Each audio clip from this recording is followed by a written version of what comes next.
যার তার সঙ্গে বন্ধুত্ব করা যাবে না, যারে তারে বন্ধু বানানো যাবে না। বন্ধু বানানোর সময় খুব সাবধান, কারণ এই বন্ধু আপনারে জান্নাতেও নিতে পারে, এই বন্ধু জাহান্নামে নিবে। আমার যুবক ভাইরা, এই উকবা যে অপরাধ করলো গো, কত বড় বেয়াদবি আল্লাহর পয়গম্বরের সঙ্গে করলো, শুধুমাত্র কেবলমাত্র বন্ধুদের কারণে। কথা হয় না?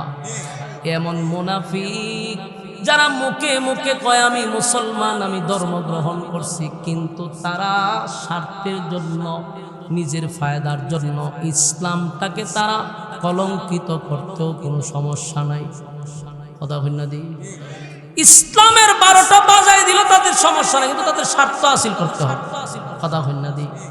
দেখবেন যত সুর বাটপার বদমাশগুলি নেতা হয়, এটি দেখবেন নির্বাচনের আগে টুপি জীবনে লাগাইছেন, এরপর টুপিটা লাগায়, পাঞ্জাবি লাগায়, গণ গণ মসজিদে যায় আর বুঝায় আমি একজন মুসলমান, আমি একজন ইমানদার। বেশটা কিন্তু ধরে ইমানদারের, বেশটা কিন্তু ধরে মুসলমানের, কিন্তু যেই মাত্র তার স্বার্থ হাসিল হয় তখনই কয় ধর্ম যার যার উৎসব সবার।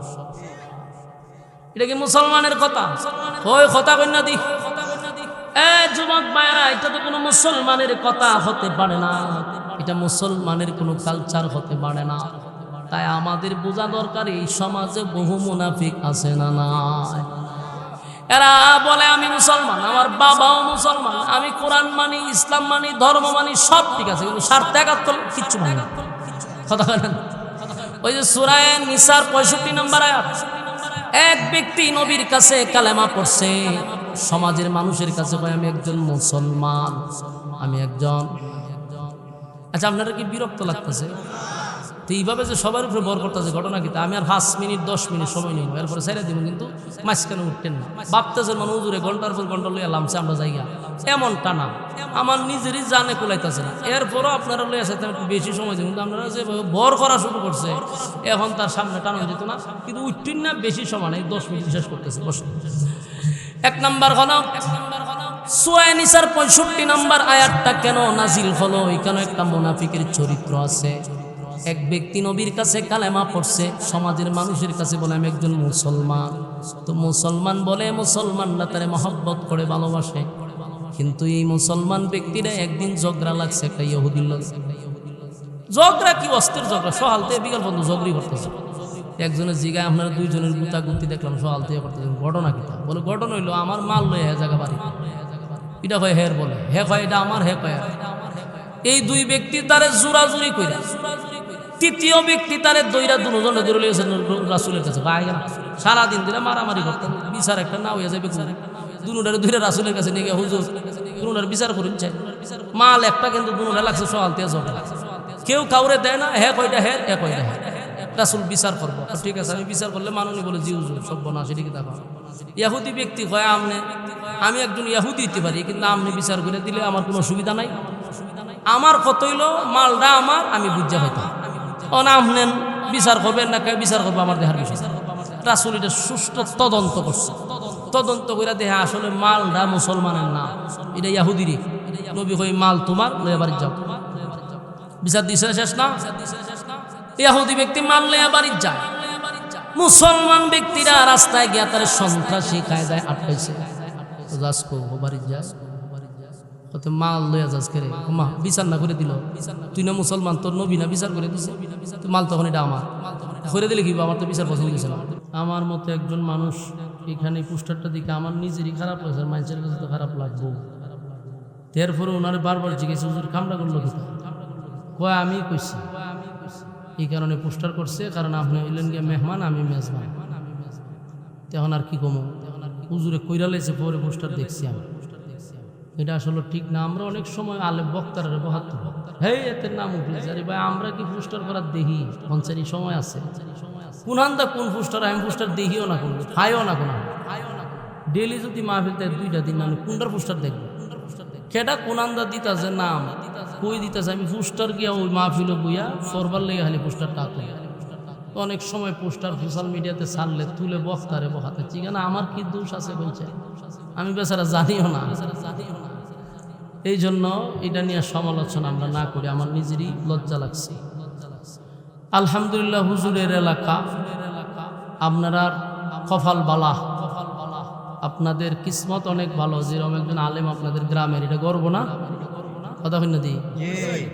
আমি ওনারে সাদপুর এক জায়গাতে আমি প্রত্যেক বছর প্রোগ্রাম করি, এক মন্ত্রীর বাড়িতে প্রায় 4 বছর ধরে প্রোগ্রাম। হুজুর এই বছরই কেন আমি লইয়া গেছি, মানুষ এত খুশি, ওনার বয়ান, মানুষ পাগল। আল্লাহ তাআলা হুজুরের আমলে এরপরে হায়াতে যেন বরকত দান করে, আমি সাসার কিথা সারা দেশও আমি মাইক লিয়া মারামারি করি, আজকে সাসা আমার পক্ষ মারামারি হতো, ঘটনাটা দুই লেগেছে। অহন সাসা আওয়াজ শোনা যায় না, কম করতে কিতা প্যান্ডেল মাইক দিছেন না,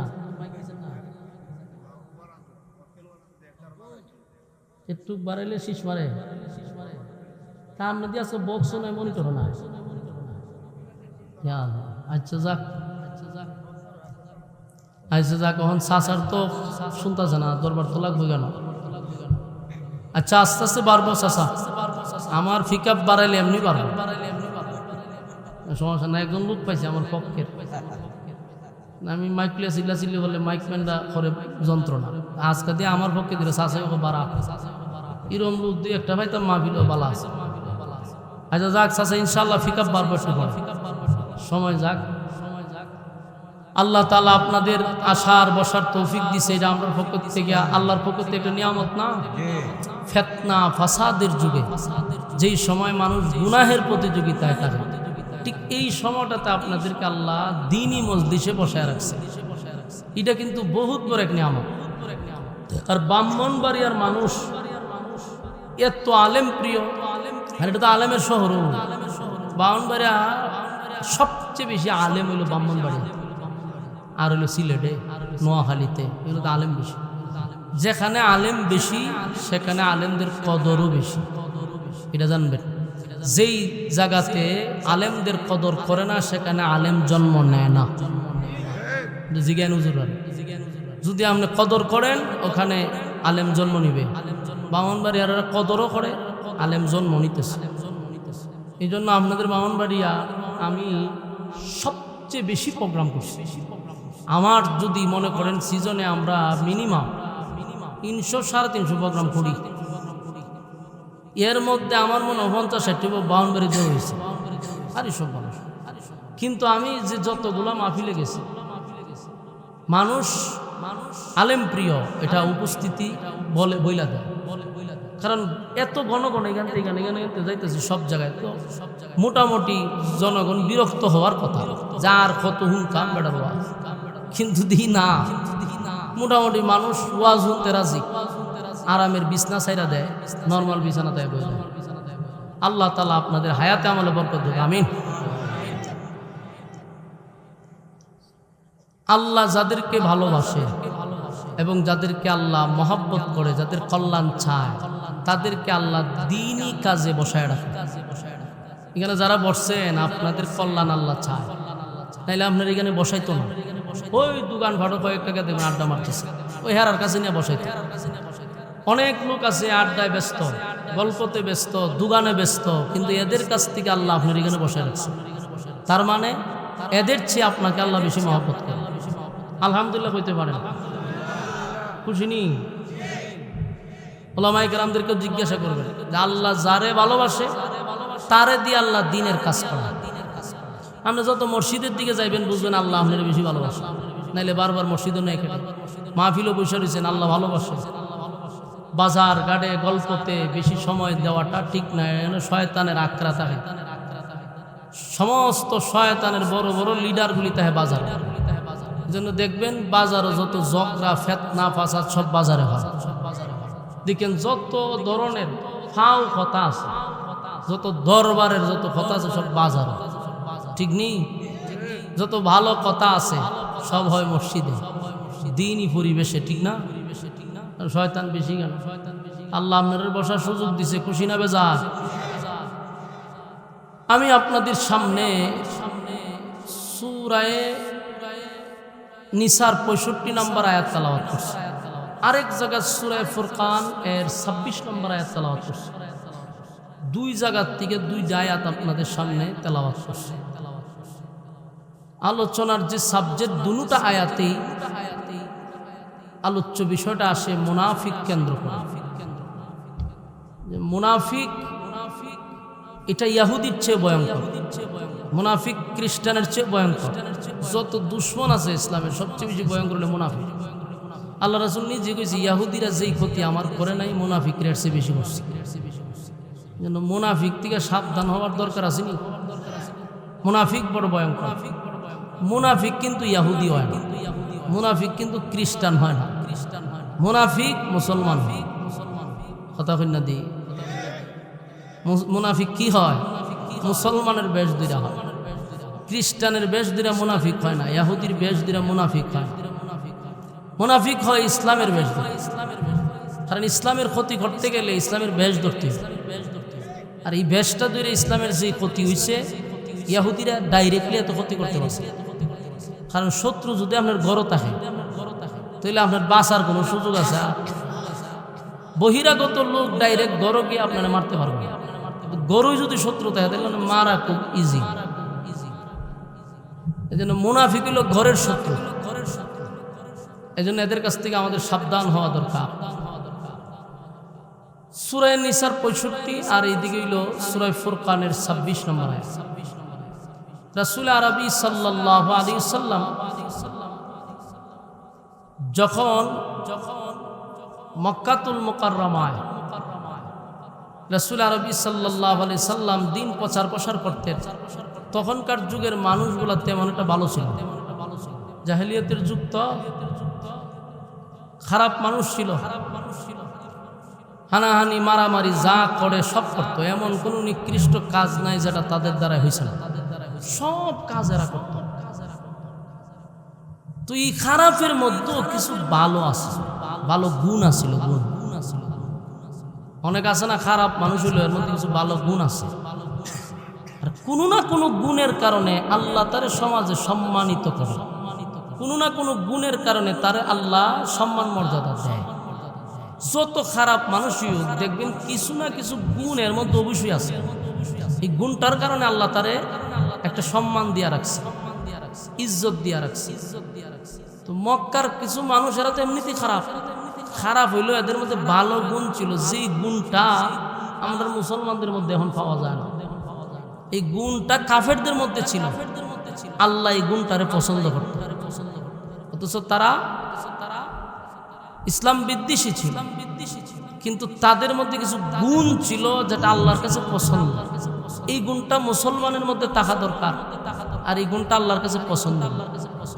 গুণটা কি? তৎকালীন সময়ের বেঈমানরা ভয়ঙ্কর ছিল, কিন্তু গুণ ভালো হইল তারা মেহমানদারি করাইতো, মানুষকে খাওয়াইতে ভালোবাসত। বুঝুননি কথা? এরা মানুষকে খাওয়াইতে গেলে এটা তার কাছে আনন্দ লাগতো। কিছু মানুষ আছে মানুষকে খাওয়াইতে গেলে তার ভালো লাগে, এরকম আছে না? আছে।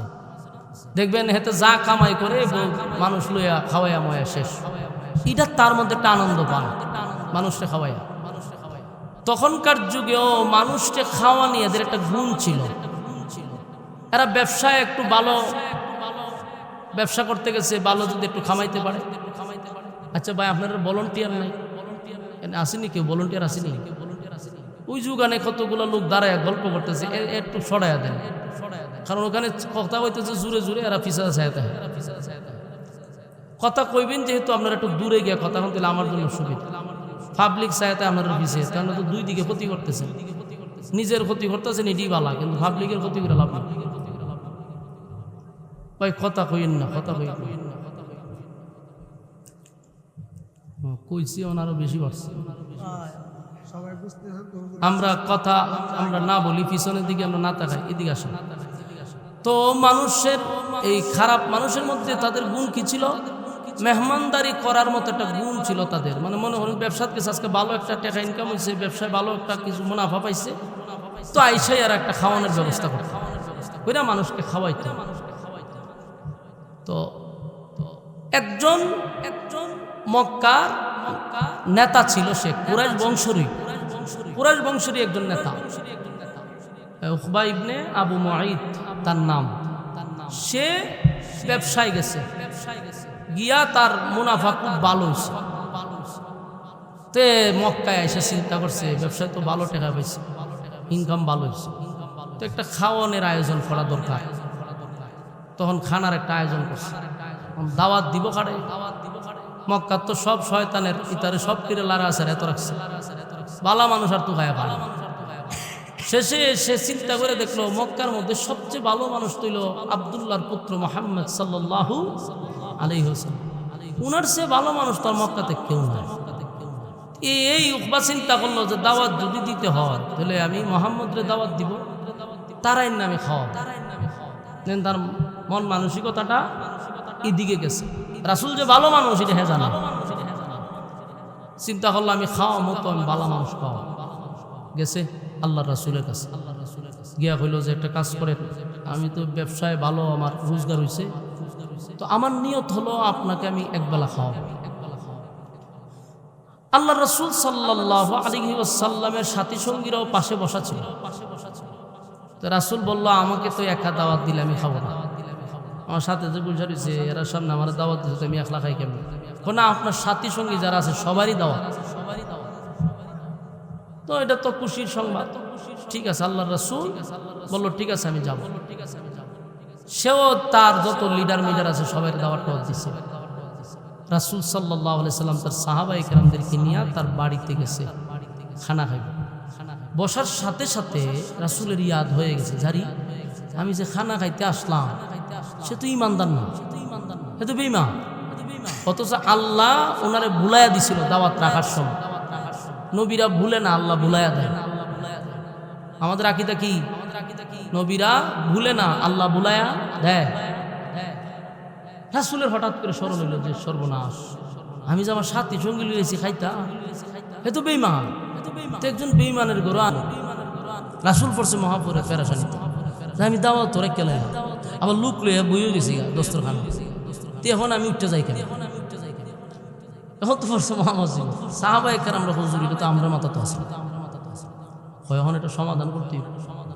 তো বাসার পরে বলল যে ভাই আসলে দাওয়াতটা রাখার সময় আমার জিহানে ছিল না, এখন আমার স্মরণ হয়েছে তুমি তো ইমানদার না। আমি একজন আল্লাহর পয়গাম্বর হইয়া আমি তোমার ঘরে তো খানা খাইতে পারি না। আমি এই বিষয়টা নিয়ে আমি আর সামনে যাচ্ছি না, আমরা উঠে যাওয়ার চেষ্টা করতেছি, কারণ আমরা এখানে খানা খাইতে পারি না, এটা আল্লাহর পক্ষ থেকে নিষেধ। কারণ একজন বেঈমানের ঘরে তো আমি পয়গাম্বর হইয়া খাইতে পারি, আর আমি যে দাওয়াত রাখছি আমার জিহানে নাই, এখন জিহানে আসছে। বাবা এটা কি তা কোনো আমার বাড়িতে মেহমান টেমান আসছে, আপনি হলেন সবচেয়ে ভিআইপি মেহমান, সবচেয়ে সম্মানী ব্যক্তি, দস্তরখানাও আপনার কাছে দিছি, খাবার হন পরিবেশন করব। এই মুহূর্তে যদি আপনি উঠে যান, আমার মান সম্মান তো সব শেষ। কারণ মত কথা কয় না, কথা কয় না। আপনারা সবাই কি মনোযোগ আছে? আত্মুলন চেন এমনি দিক লারা সারা দিন একবারে মোনাজাত পর্যন্ত বলে আমরা নিয়ত করলিছি, হ্যাঁ আতলামা ইনশাল্লাহ হয়ে গেল, বলে ইনশাল্লাহ, বলে শয়তানে বর করলো যেতাম না। এই আতলামা প্রত্যেকটা মানুষের সাথে শয়তান থাকে, এটা জানেন নি? আমার লোক আছে, আপনার লোক আছে, আমার হুজুরের সাথে আছে, সবার সাথে শয়তান থাকে। তা আপনি যে একটা দিনই মজলিসে বসে রয়েছেন, তা আপনার গারো যেটা আছেন হে কি কেন বইতার বলছেন? তো হে গিয়ে প্যান্ডেলে ছেড়ে হার হয়েছে।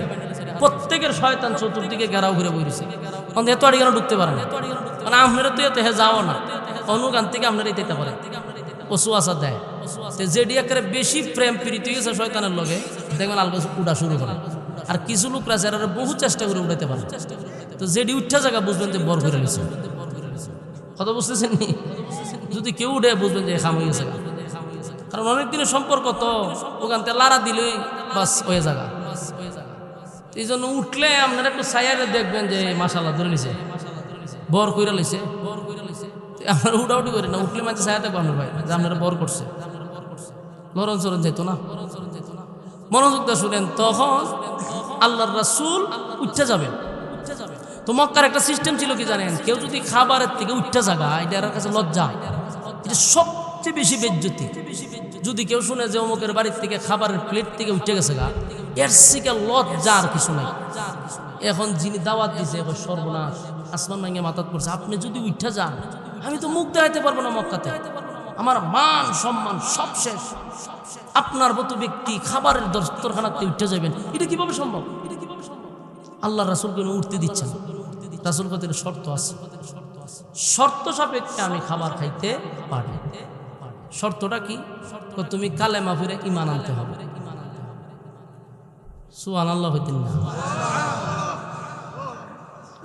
রাসূল বলতেছে তুমি যদি কালেমা পড়ে ঈমান আনো তাহলে আমি একজন ঈমানদারের বাড়িতে বসে খানা খাবো। এই শর্ত হইলে আমি রাজি হইতে পারি, আনাইলে আমাদের সম্ভব। উপায় পড়ছিনি মুসিবত, এখন কি করো? এখন সে এমন এক মুসিবত পড়ছে, না রাসূলকে ছেড়ে দিতে পারে না কালেমা পড়তে পারে, কারণ এত নেতা কালেমাও পড়তে পারতেছে না, আল্লাহ রাসূলকে ওইখান থেকে বিদায় করতে পারতেছে না। রাসূল উঠলো, এর মান সম্মান সব শেষ। শেষে কইল আপনি উঠার দরকার নাই, আপনি খানা খান, আমি কালেমা পড়লাম। সুবহানাল্লাহ, কালেমা পড়ে লিছি। মক্কার একজন নেতা, কুরাইশ বংশেরই নেতা, কালেমা পড়ছে। আল্লাহর রাসূল এত খুশি হয়েছে, কারণ সাধারণ লোক না তো, একটা নেতা মানুষ। নেতায় যদি কালেমা পড়ে তাহলে তো কর্মীরাও কালেমা পড়তে বাধ্য। রাসূল খুব খুশি হয়েছে, জানা খুশিতে আনন্দে সাথী সঙ্গীদেরকে নিয়ে পেট ভরে খানা খাইছে। খাইয়া তার সাথে মোলাকাত করে তারপরে রাসূল চলে গেছে।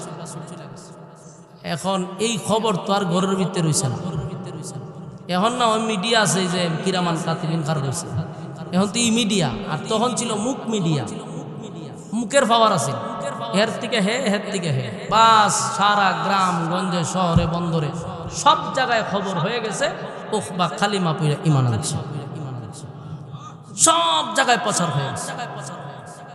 উকবা তো একজন নেতা, আর একটা নেতা হইতে গেলে আরো কিছু নেতাদের সাথে সম্পর্ক থাকে, নেতাকে টাসকিরে ওন যায়, ফাতি নেতার থেকে দেখবেন আস্তে আস্তে বড় নেতা হয়। তো এই বড় নেতা তো বড় নেতার উপরে আরেকটা বড় নেতা আছে, ওইটার উপরে আরেকটা আছে, এইভাবে করতে করতে একবারে শেখ হাসিনা পর্যন্ত জায়গা, ঠিক নেই? তো এখন উকবা তো একটা নেতা, এর বড় বড় নেতাদের খানে গেছে যে আপনার সাথী, আপনাদের বন্ধু কালেমা পড়ে লিছে, এরার তো মাথার বাড়ি পড়ছে, যদি কেমন সম্ভব? তার সাথে ব্যবসা বাণিজ্য আমরা করি, একই সাথে চলি, একই সাথে ব্যবসা করি, সব কিছু একসাথে করি, সে কালেমা বললো আমরা না জানাইয়া। এখন তো কূপ কেঁপছে, মক্কার সব বেঈমানরা কেঁপে গেছে, একজুট হয়ে গেছে, একজুট হইয়া তারা সব গেছে উকবার বাড়িতে। একবারে কালেমা পড়ছস? তো তোর সাথে না আমরা ব্যবসা করি, একই সাথে চলি, একই সাথে ঘোরাফেরা করি, কালেমা যে তুই পড়লি আমরা জানাই না। ও ভাই আমি তো পড়ছি, বিপদে পড়ি, কালেমাটা পড়ে লিখছি। আজকের থেকে তোর সাথে সমস্ত ব্যবসা বাণিজ্য সব বন্ধ, তোর সাথে লেনদেন সব বাদ, কোন দিক দিয়ে তোর সাথে সম্পর্ক নাই, আমরা তোরে বয়কট করলাম। সমস্ত বন্ধু মহলকে তার দিছে বয়কট করতে। হে বন্ধুদের ব্যথায় ব্যতীত হইয়া সে এদেরকে আবার ডাক দিছে, দোস্ত তোরা আমার এইভাবে রেখে যাস না, আমি কালেমা পড়ছি ঠিক, কিন্তু আমি সাফও ঘুরে পড়ছি, নাউজুবিল্লাহ হইতে পারে।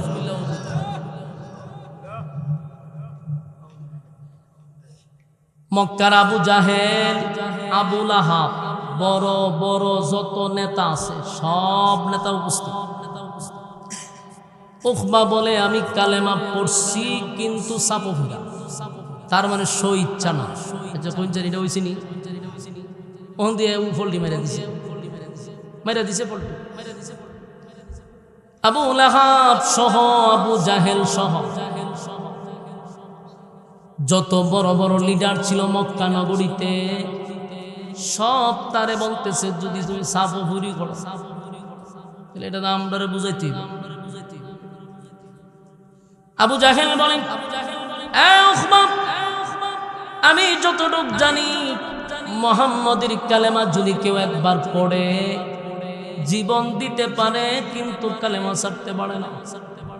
সুবহানাল্লাহ। কারণ আবু বকর পড়ছে না কালিমা, ছাড়ছে নি, উমর ছাড়ছে, বেলাল ছাড়ছে। আবু জাহিল্লা করে যে চিন্তাত পালাইছ, তুই বোতল খাইলে তোর লইয়া খাই, বোতল ডাকাই তোর লইয়া, নর্তুকি নাচাইলে তোর লইয়া নাচাই, যত অবৈধ কাজ আছে সুরা কারবার আছে সব তোর লইয়া করে, সব প্রত্যেকটার বাঘ তোরে দেই, যত দুর্নীতি আছে লুটফাট আছে তোর লইয়া কি করছে, তুই যেই কামটা করলে এটা জানাই করার দরকার আছে না। চতুর্দিক দিয়ে রূপে সাফ হয়েছে। এই জন্য যুবক ভাই যারা আছেন এখানে, যারা ইয়ং বয়সের যারা আছে, আপনাদের আতফাও দিয়ে বুড়া মানছে ওয়াজ শুনুক আর না শুনুক, কুলাটি শোনা দরকার। বন্ধু যে কি করে, বন্ধু এ জাহান নামে পর্যন্ত নিয়ে যায়। বন্ধু বানাতো, বন্ধুর দ্বারায় জান্নাতও যাওয়া যায়, বন্ধুর মাধ্যমে জাহান নামেও যেতে হয়। এই ঘটনাটা হলো তার বাস্তব প্রমাণ। এও কোনো গল্প গিচ্ছা বলতেছিল। সূরা ফুরকানের 26 নম্বর আয়াতের শানে নজুল বর্ণনা করতেছি। সম্মানিত শুধু বন্ধু যে কি জিনিস, এজন্য বন্ধু নির্বাচন করবেন তো ভালো করে সাবধান। আমরার দেশের পোলাপান যতটা খারাপ হয়েছে বন্ধুর কারণে হয়েছে।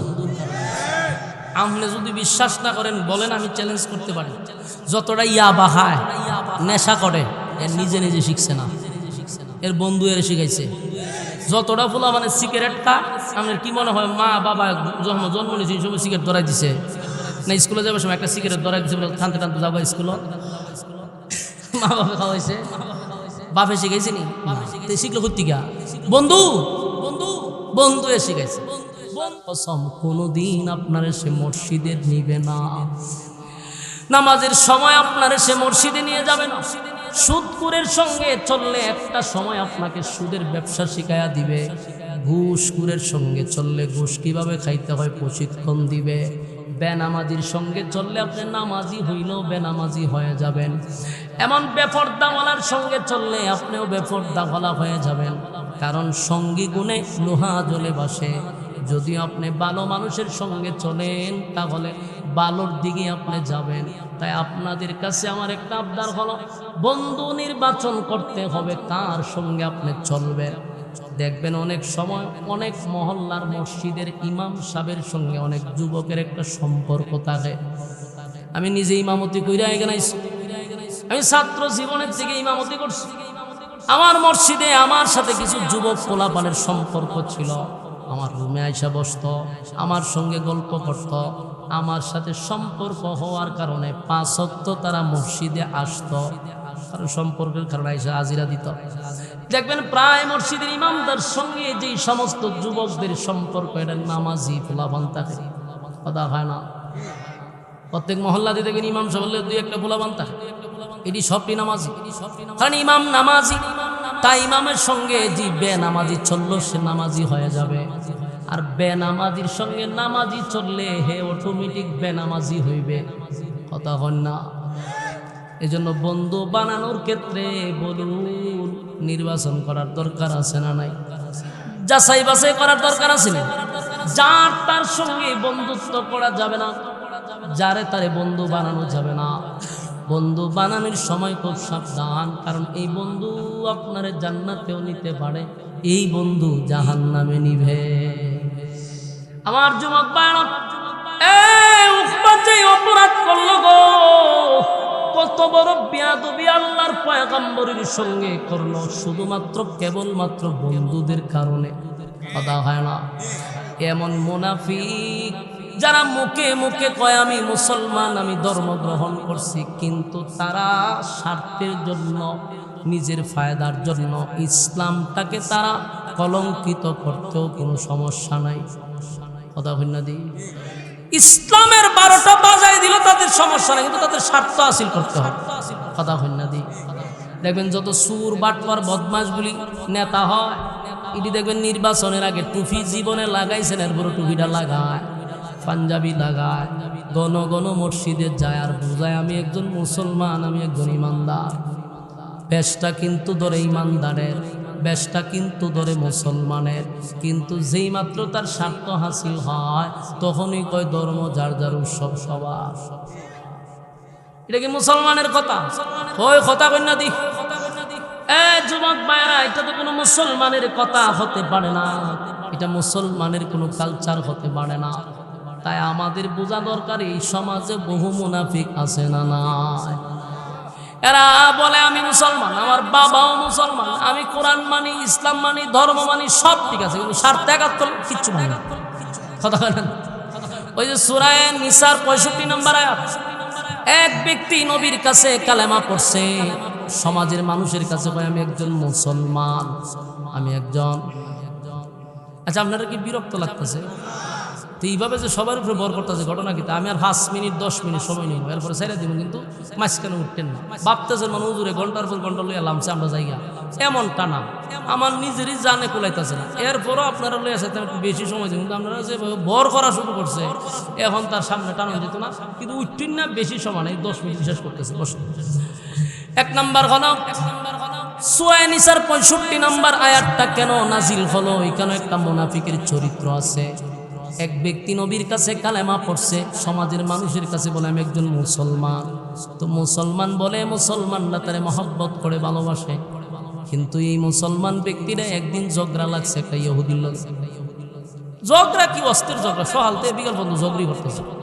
একজনের জিগায় আপনারা দুইজনের গুতাগুতি দেখলাম, সহালতে করতেছেন। ঘটনা কিটা? বলে ঘটনা হইলো আমার মাল লয়ে হ্যাঁ জায়গা বাড়ি, এটা কয় হের, বলে হে কয় এটা আমার, হে কয়।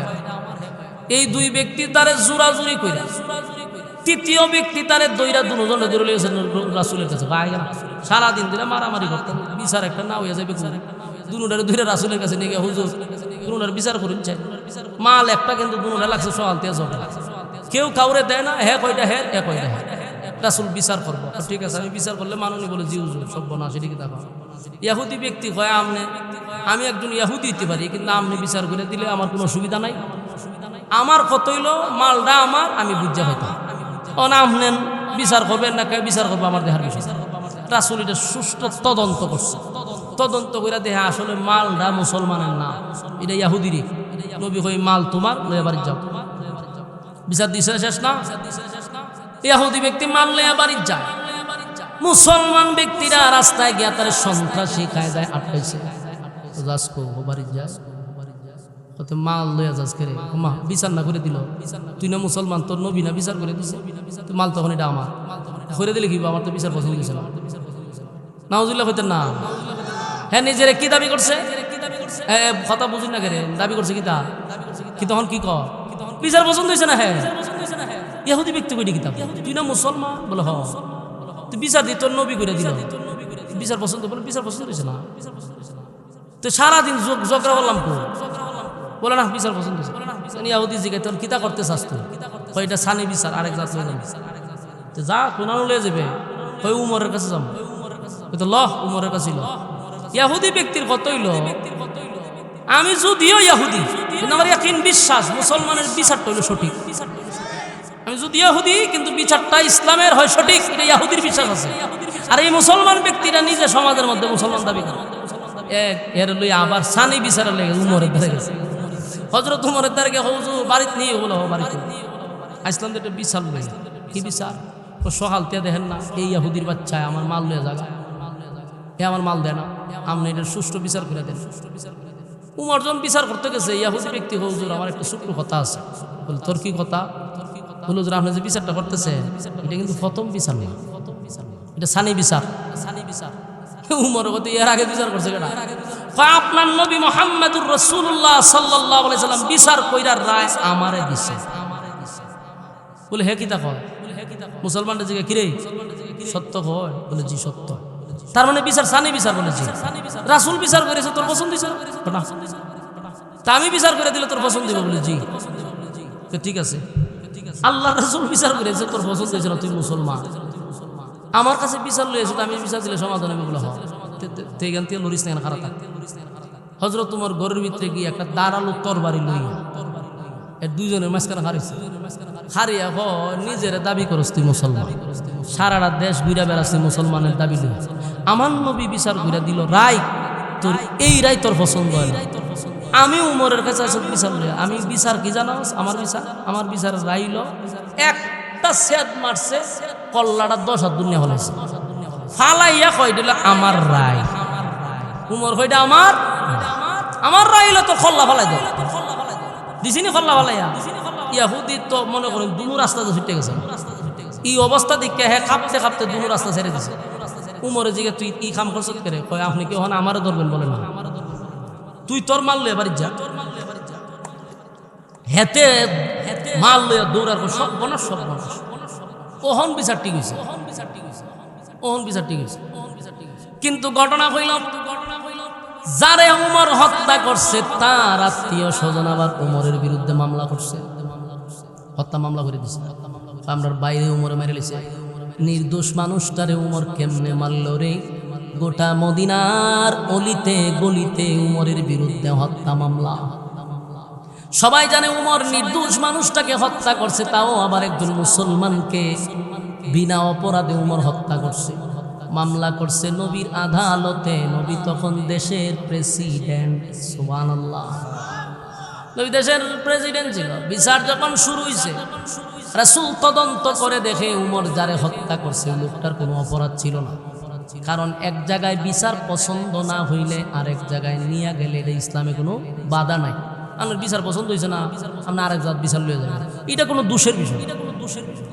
উমর তো ভাইসা গেছে, কথা বলেছে ফাঁসছিনি, উমর ভাইসা গেছে, হত্যা মামলা হয়ে গেছে। আর হত্যা মামলা কি বাংলাদেশের হত্যা মামলা? কথা বলেন না, বাংলাদেশের 7 খুন 12 খুন কইরাও হেস গল্লি সিগারেট বেনসন খায়। 7-8টা খুন কইরাও দেখবেন ঠ্যাঙ্গের উপরে ঠ্যাং দিয়ে লড়ায় আর বেনসন খায়। কারণ বাংলাদেশে কুত্তা মিলে মারলেও বিচার আছে, মানুষ মারলে বিচার আছে। 16 বছর তো এই কাহিনী হয়েছে। জুরা কোন ছাড়া কোনো খুন হয়েছে। তো এইটার আবার মামলা কিতা? হত্যা মামলা কোনো মামলা হয় না বাংলাদেশ। আজ পর্যন্ত দেখছেন নি ফাঁসি হইতে? হয় ফাঁসি হইব কইয়া কদিন জাহের পরে ফাঁসি যাও এবার হয়েছে যুদ্ধ অপরাধী আর কেউ ফাঁসি। সমস্ত নিরহ আলেমদেরই ফাঁসি দিয়া লাইছে। কিন্তু অরিজিনাল দোষী যারা 10 খুন 12 খুন করছে এদের কোনো ফাঁসি বাংলাদেশে হয় নাই। সমস্ত নিরহ আলেমদেরকে ফাঁসির কাস্তে ঝুলাইছে স্বার্থ হাসিলের জন্য। তো বাংলাদেশের মার্ডার তো আপনারা মনে হয়েছেন যে এটা কোনো বিষয় না। উমরের নামে হত্যা মামলা হয়েছে, ইসলামিক আইন অনুযায়ী হত্যার বদলা উমর এখন হত্যা করো, ফাঁসি দিয়ে দিব। কারণ উমর হত্যা করছে, রায় হয়ে যাবে। বিচারক হইল রাসূল নিজে। উমর রে কোর্টে তোলানো হয়েছে, আদালতে উমর দাঁড়াইছে ওই কাঠ গড়ায় অপরাধীর জায়গা, আর রাসূল বইরেছে বিচারকের জায়গা। এখন রায় হইব উমরের মৃত্যুদণ্ড। সব কিছু ওকে। আর মদিনার অনেক মানুষ কান্না শুরু করছে, কারণ উমর তো সাধারণ কোন সাহাবী না। উমর কোন সাধারণ সাহাবী ছিল না। উমরের বিরুদ্ধে হত্যা মামলা, কিন্তু এটা রটায়া গেছে যে একটা নির্দোষ মানুষকে উমর হত্যা করছে। কিছু কিছু সাহাবীরা কয় না রে, উমর এমন সিদ্ধান্ত নিতে পারে না। উমরের ব্যথায় ব্যতীত হইয়া গোটা মদিনাতে কান্নার রোল পড়ে গেছে রে। উমরে আজকে মৃত্যুদণ্ড দেওয়া হবে। রাসূল নিজেই তো বিচারক। যেই মাত্র কাঠ গড়ায় দাঁড়াইল, উমর অপরাধীর কাঠ গড়ায় দাঁড়ায় আছে। পয়গম্বর যেই মাত্র তারে মৃত্যুদণ্ড দিবে, ঠিক এই মুহূর্তে জিবরাইল নবীর সামনে হাজির। জিবরাইল কো হুজুর, বিচারক কে? বলে আমি। অপরাধী কে? বলে হযরত উমর। বলে বিচারক আর অপরাধীর মাঝখানে আরেকজন দরকারি রইল গে উকিল। কথা হইল না? একজন উকিল দরকার মামলা লড়ার জন্য। নবীজি আজকের এই মামলার উকিল স্বয়ং আল্লাহ। আপনারা আল্লাহু আকবার একটু জোরে কইন। আপনারা কি তা কষ্ট হয়নি? আল্লাহ বুঝা যায় আপনারা কষ্ট ওর। আল্লাহ বলেন, পয়গম্বর আপনি হইলেন বিচারক, উমর হইল অপরাধী, আর আমি আল্লাহ হইলাম উকিল। মামলা যদি আমি আল্লাহ লড়ি, তাহলে আপনি কেমনে রায় দিবেন? দেন দেখি রায়। আমি মামলা লড়ব, নবীর ক্ষমতা আছে আর রায় দেওয়া। আল্লাহ তখন আয়াত নাজিল করে দিছে, সূরা নিসার 65 নম্বর আয়াত। আল্লাহ বলেন, ফালা ওয়া রাব্বিকা লা ইউমিনুনা হাত্তা ইউহাক্কিমুকা ফীমা শাজারা বাইনাহুম সুম্মা লা ইয়াজিদু ফী আনফুসিহিম حرجا مما قضيت ويسلموا تسليما আল্লাহ রাব্বুল আলামিন আয়াতে কারিমা নাজিল করে বলেন ফালা ওয়া রাব্বিকা আপনার রবের কসম আপনার রবের কসম আপনার রবের কসম আল্লাহ তার নিজের কসম করে বলে উমর কোন নির্দোষ মানুষকে মারে নাই উমর একটা টাটকা মুনাফিকরে হত্যা করছে উমর কারা হত্যা করছে সবার কাছে যেই লোকটা নির্দোষ মুসলমান ছিল আর উমরের রাটারে আগুই ধরা পড়ে গেছে উমর এমন একটা রাটা যেটার মধ্যে অপরাধী অটোমেটিক ধরা পড়ে গোটা মদিনার মানুষ জানে উমর নির্দোষ মানুষকে হত্যা করছে কিন্তু আল্লাহ কয় ফালা ওয়া রাব্বিকা আপনার রবের কসম উমর নির্দোষ মানুষকে হত্যা করে নাই গো উমর যারে হত্যা করছে টাটকা মুনাফিক নিজেরে মুসলমান দাবি করে গোটা এলাকায় মুসলমান পরিচয় দিয়া ইসলামের 12টা বাজায় আপনি নবীর কাছে কালেমা পড়া আপনি নবীর বিচার তার পছন্দ হয় না আবার মুসলমান কেমনে ওই কথা কই না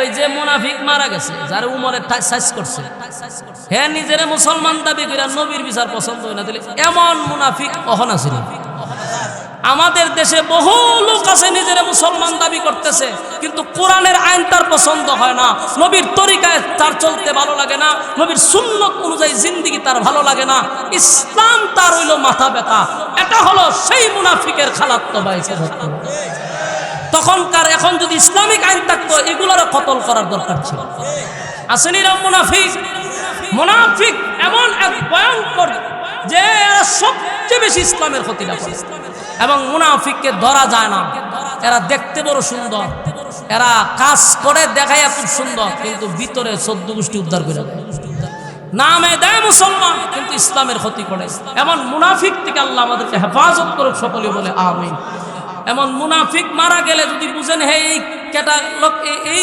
ক্যাটাগরি তাহলে তার পিছে জানাজা পড়বেন না তার মারা গেলে তার জানাজা পড়বেন না তার জানাজা পড়াইবেন না পড়তে যাবেন না ইনশাআল্লাহ কারাগারা রাজি আব্দুল্লাহ দেখায় দেন লিল্লাহে তাকবীর লিল্লাহে তাকবীর আল্লাহ সবাইকে বুঝার মানার আমল করার তৌফিক দান করুক সকলে বলে আমিন দুরূদ শরীফ পড়েন আল্লাহুম্মা